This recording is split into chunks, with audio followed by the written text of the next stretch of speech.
Hi, I'm Hannah from Sheet Leveler. In this video, I'll show you how to convert letters into numbers in Excel. So A equals 1, B equals 2, C equals 3, and so on. Here's the challenge. My column contains both uppercase and lowercase letters. The key is the CODE function.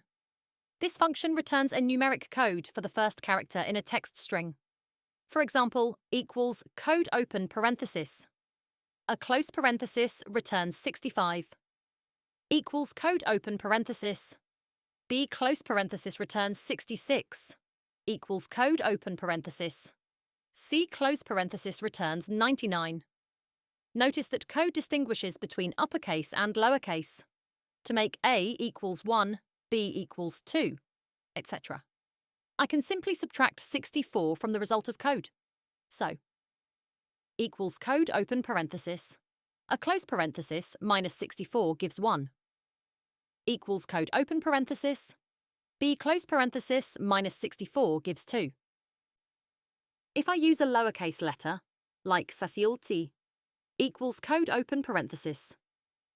C close parenthesis minus 64 gives 35, not 3. The solution is to convert everything to uppercase inside the formula. I can do that by wrapping the text in the upper function. Equals code open parenthesis. Upper close parenthesis.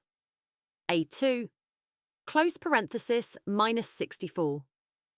Now it doesn't matter if the letter is uppercase or lowercase, the results are correct.